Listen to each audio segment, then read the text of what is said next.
2 Samuel, chapitre 7. Lorsqu'il fut installé dans son palais et que l'Éternel lui eut donné du repos en le délivrant de tous les ennemis qui l'entouraient, le roi dit au prophète Nathan, « Vois donc, j'habite dans une maison en cèdre, tandis que l'arche de Dieu est installée au milieu d'une tente. » Nathan répondit au roi, « Vas-y, fais tout ce que tu as dans le cœur, car l'Éternel est avec toi. » La nuit suivante, la parole de l'Éternel fut adressée à Nathan. Va annoncer à mon serviteur David, « Voici ce que dit l'Éternel. Est-ce à toi de me construire une maison pour que j'y habite? En effet, je n'ai pas habité dans une maison depuis le jour où j'ai fait sortir les Israélites d'Égypte jusqu'à aujourd'hui. J'ai voyagé sous une tente, dans un tabernacle. Partout où j'ai marché avec tous les Israélites, ai-je une seule fois dit à l'une des tribus d'Israël que j'avais désignée pour diriger mon peuple, Israël, pourquoi ne me construisez-vous pas une maison en cèdre? Annonce maintenant à mon serviteur David, voici ce que dit l'Éternel, le Maître de l'univers. Je t'ai pris au pâturage, derrière les brebis, pour que tu sois chef sur mon peuple, sur Israël. Je t'ai accompagné partout où tu as marché. J'ai éliminé tous tes ennemis devant toi et j'ai rendu ton nom aussi grand que celui des grands de la terre. J'ai donné un lieu de résidence à mon peuple, à Israël. Je l'ai planté pour qu'il y soit fixé et ne soit plus agité, pour que les méchants ne l'oppriment plus comme par le passé, comme à l'époque où j'avais établi des juges sur mon peuple, sur Israël. Je t'ai accordé du repos en te délivrant de tous tes ennemis. De plus, l'Éternel t'annonce qu'il va te faire lui-même une maison. Quand ta vie prendra fin et que tu seras couché avec tes ancêtres, je ferai surgir après toi ton descendant, celui qui sera issu de toi, et j'affermirai son règne. Ce sera lui qui construira une maison en l'honneur de mon nom, et j'affermirai pour toujours le trône de son royaume. Je serai pour lui un père et il sera pour moi un fils. S'il fait le mal, je le punirai avec le bâton des hommes, avec les coups des humains, mais je ne lui retirerai pas ma grâce comme je l'ai fait avec Saül, que j'ai écarté de ton chemin. Ta maison et ton règne seront assurés pour toujours après toi, ton trône sera affermi pour toujours. Nathan rapporta toutes ces paroles et toute cette vision à David. Alors le roi David alla se présenter devant l'Éternel et dit, « Qui suis-je, Seigneur Éternel, et qu'est-ce que ma famille, pour que tu m'aies fait parvenir là où je suis? Et c'est encore trop peu à tes yeux, Seigneur Éternel? Tu parles aussi de la famille de ton serviteur pour un avenir lointain et tu consens à en instruire un homme, Seigneur Éternel. Que pourrait te dire de plus, David? Tu connais ton serviteur, Seigneur Éternel. C'est à cause de tes promesses et conformément à tes désirs que tu as accompli toutes ces grandes choses et les as révélées à ton serviteur. Que tu es donc grand, Seigneur Éternel. En effet, personne n'est semblable à toi et il n'y a pas d'autre Dieu que toi, d'après tout ce que nous avons entendu. Existe-t-il sur la terre une seule nation qui soit comme ton peuple, comme Israël? Ô Dieu, tu es venu le racheter pour faire de lui ton peuple, pour te faire un nom et pour accomplir en sa faveur, en faveur de ton pays, des miracles et des prodiges, en chassant devant ton peuple, que tu as racheté d'Égypte, des nations et leurs dieux. Tu as affermi ton peuple, Israël, pour qu'il soit ton peuple pour toujours, et toi, Éternel, tu es devenu son Dieu. Maintenant, Éternel Dieu, fais subsister jusque dans l'éternité la parole que tu as prononcée sur ton serviteur et sur sa famille, et agis comme tu l'as dit. Que l'on dise éternellement la grandeur de ton nom en affirmant, l'Éternel, le Maître de l'univers, est le Dieu d'Israël, et que la maison de ton serviteur David soit affermie devant toi. En effet, c'est toi-même, Éternel, Maître de l'univers, Dieu d'Israël, qui t'est révélé à ton serviteur en disant, je te construirai une maison. Voilà pourquoi ton serviteur a trouvé le courage de t'adresser cette prière. Maintenant, Seigneur Éternel, c'est toi qui es Dieu. Tes paroles sont vraies et tu as annoncé ce bienfait à ton serviteur. Veuille donc bénir la famille de ton serviteur afin qu'elle subsiste éternellement devant toi.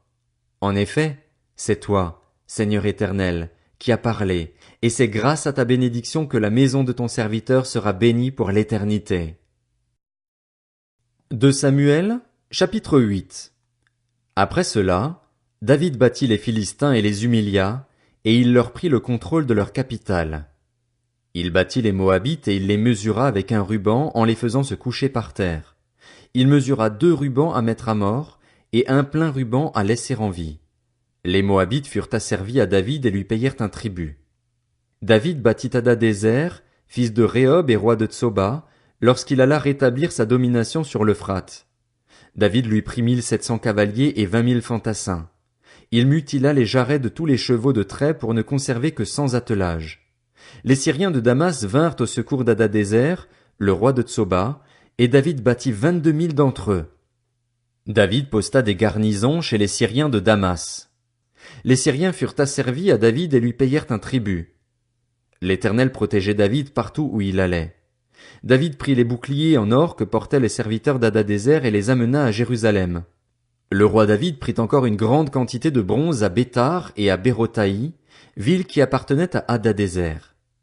Toi, le roi de Hamath, apprit que David avait battu toute l'armée d'Hadadézer, et il envoya son fils Joram vers le roi David pour le saluer et pour le féliciter d'avoir attaqué Hadadézer et de l'avoir battu. En effet, Toi était en guerre contre Hadadézer.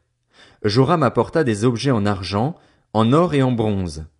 Le roi David les consacra à l'Éternel, comme il l'avait déjà fait pour l'argent et l'or pris à toutes les nations qu'il avait vaincues, la Syrie, Moab, les Ammonites, les Philistins, Amalek, ainsi que sur le butin d'Hadadézer, fils de Rehob et roi de Tsoba. David se fit encore un nom lorsqu'il revint de sa victoire sur les Syriens, au nombre de 18 000, dans la vallée du Sel. Il établit des garnisons dans Édom, il en posta dans tout Édom. Édom tout entier fut asservi à David. L'Éternel protégeait David partout où il allait. David régna sur tout Israël, et il faisait droit et justice à tout son peuple. Joab, fils de Tseruja, commandait l'armée. Josaphat, fils d'Achilude, était archiviste. Tsadok, fils d'Achitub, et Achimélec, fils d'Abiatar, étaient prêtres. Séraja était secrétaire. Benaja, fils de Jéhojada, était le chef des Kérétiens et des Pélétiens. Et les fils de David étaient ministres d'État. 2 Samuel, chapitre 9. David demanda: Reste-t-il encore quelqu'un de la famille de Saül, pour que je lui fasse du bien à cause de Jonathan? Il y avait un serviteur de la famille de Saül, un dénommé Tsiba, que l'on fit venir vers David. Le roi lui dit: Es-tu Tsiba?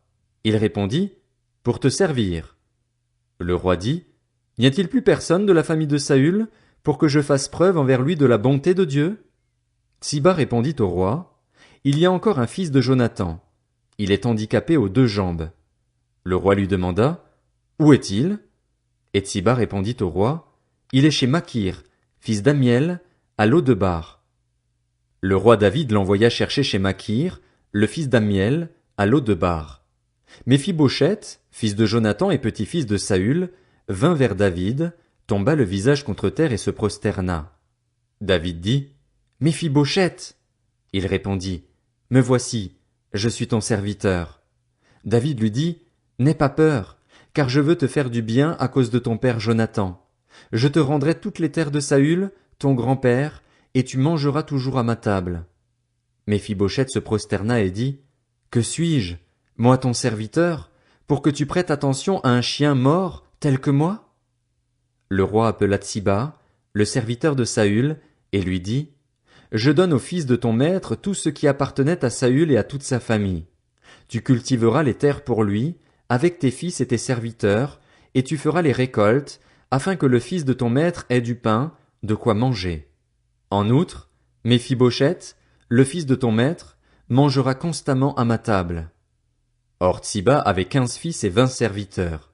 Il dit au roi: Ton serviteur fera tout ce que le roi mon seigneur ordonne à son serviteur. Méphibosheth mangea donc à la table de David comme s'il était l'un des fils du roi. Il avait un jeune fils du nom de Mika, et tous ceux qui habitaient chez Tsiba étaient à son service. Méphibosheth habitait à Jérusalem, car il mangeait constamment à la table du roi. Il était estropié des 2 pieds.